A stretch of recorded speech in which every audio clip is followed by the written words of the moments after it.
আসসালামু আলাইকুম ভিউয়ার্স, আমি তাহমিনা আবারও আপনাদের মাঝে হাজির হয়েছি একটি অসাধারণ জুসি এবং স্পাইসি চিকেন ফ্রাই রেসিপি নিয়ে।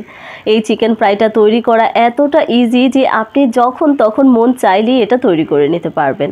আর এটা তৈরি করে একবার যদি আপনার ফ্যামিলি মেম্বার্সদের খাওয়াতে পারেন, তারা কিন্তু আপনাকে ধন্যবাদ দিতে বাধ্য হবে। চলুন তাহলে একসাথে সম্পূর্ণ রেসিপিটা দেখে নেওয়া যাক। আমি এখানে 4টা লেগ পিস ব্যবহার করছি। আপনারা চাইলে আপনাদের পরিবারের সদস্য অনুযায়ী এবং চাহিদা অনুযায়ী কমিয়ে বাড়িয়ে নিতে পারবেন। আর এটা কিন্তু মুরগির যে কোনো অংশ দিয়েই তৈরি করা যাবে। এখন আমি লেগ পিসগুলো মাঝখানে একটু কেটে নিচ্ছি, এতে করে ভেতরের যে ব্লাড আছে সেই ব্লাডটা বের হয়ে যাবে। আর যখন আমরা মশলা ব্যবহার করব তখন মশলাগুলো খুব সুন্দরভাবে চিকেনের ভেতরে প্রবেশ করবে। আমি একইভাবে সবগুলো লেগ পিস কেটে নিচ্ছি।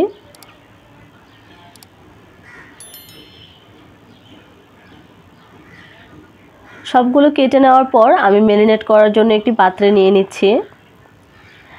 এখন ম্যারিনেট করার জন্য আমি এখানে দিয়ে দেব 1 কাপ পরিমাণ দুধ, 1 চা চামচ লবণ আর 1 চা চামচ লেবুর রস। আপনাদের হাতের কাছে দুধটা না থাকলে নর্মাল পানি দিয়েও ম্যারিনেট করতে পারেন কিংবা টক দই দিয়েও ম্যারিনেট করতে পারেন। এখন এটাকে ফ্রিজে নর্মালে রেখে দেব 30 মিনিটের জন্য। 30 মিনিট পর পানি ঝরিয়ে চিকেনটা উঠিয়ে নিতে হবে। আমি একটু হাত দিয়ে চেপে চেপে পানিটা ছড়িয়ে নিচ্ছি। এখন আমরা কিছু মশলা অ্যাড করব।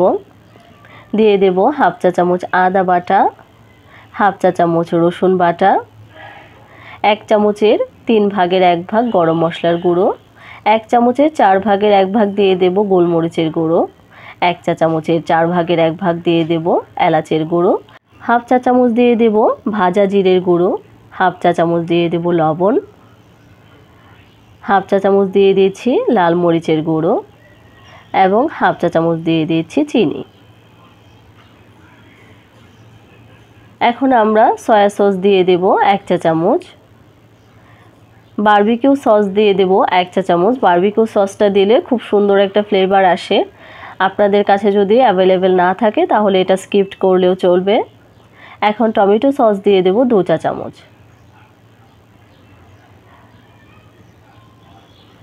ময়দা দিয়ে দেব 1/4 কাপ, 1 কাপের 4 ভাগের 1 ভাগ। আর এখানে কর্নফ্লাওয়ার দিয়ে দেব 1 টেবিল চামচ। এখন সবগুলো উপকরণের সাথে চিকেনটা খুব ভালোভাবে মিশিয়ে নেব। যখন কিছুটা দেখবেন ড্রাই লাগছে তখন অল্প একটু পানি অ্যাড করবেন। পানি অ্যাড করে আবার মেখে নেবেন। দেখবেন সুন্দরভাবে মশলাগুলোর সাথে চিকেনটা মাখানো হয়ে গিয়েছে।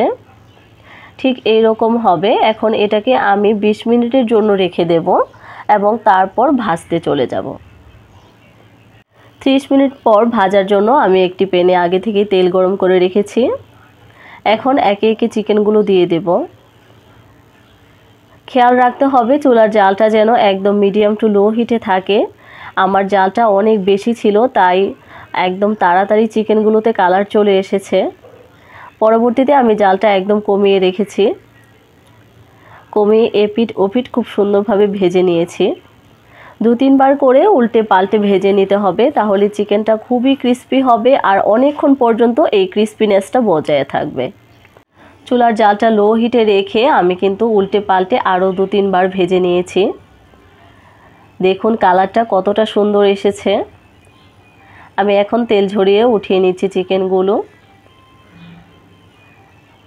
দেখুন কত সুন্দর কালার এসেছে আর খেতে যে কতটা ক্রিস্পি আর জুসি ছিল সেটা বাসায় তৈরি করে না খেলে বুঝতে পারবেন না। আশা করব আমার আজকের রেসিপিটি আপনাদের কাছে অনেক বেশি ভালো লেগেছে। আর যদি ভালো লেগে থাকে তাহলে একটা সাবস্ক্রাইব আর একটা লাইক তো আমি অবশ্যই ডিজার্ভ করি।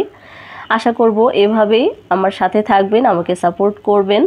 আমি আপনাদের মাঝে আরও নতুন নতুন রেসিপি নিয়ে আসার চেষ্টা করব। সবাই ভালো থাকবেন। আল্লাহ হাফেজ।